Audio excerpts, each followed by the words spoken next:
Before I begin, I always love to recommend books to people. So let me recommend two great books on Star Wars and theology. And I think actually these are the only two good books out there. There's a few others, but they're just not that good. The first one is called A True Hope, Jedi Perils in the Way of Jesus by Joshua Hayes.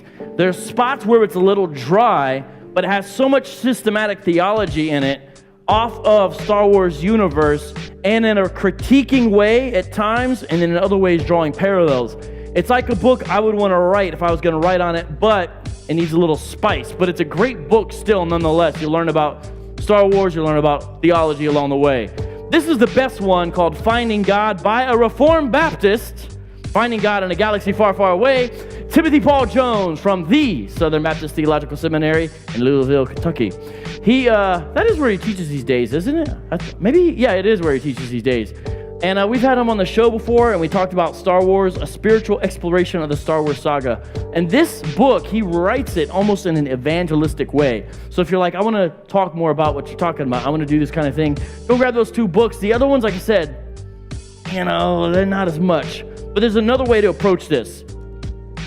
Star Wars can help us learn the arts. Not a joke. What's happening to Shakespeare, right? It used to be part of the common cultural narrative. Shakespeare, the King James Bible, influencing the English language. It's seeping out, and almost in its place, in a lot of ways, is comic book movies, kind of taking place of what we would refer to. I mean, think about an axiom people go around saying these days.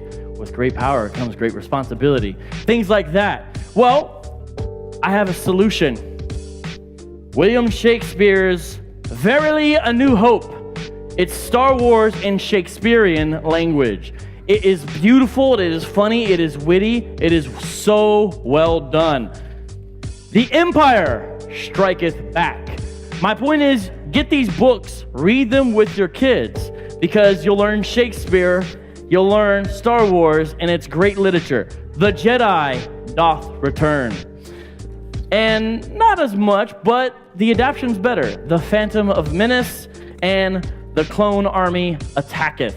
So I always like to put in plugs for good books. Those are good books, and they'll kind of get you on this journey, because what I'm going to try to do is use Star Wars as an entry point into art, and I think we could justify some of that cultural exploration when we look at what Paul did in Acts 17, where he freely quotes poets of the day and integrates them, and he even really kind of subverts them for an explicitly Christian meaning. I think we can find ways to do that.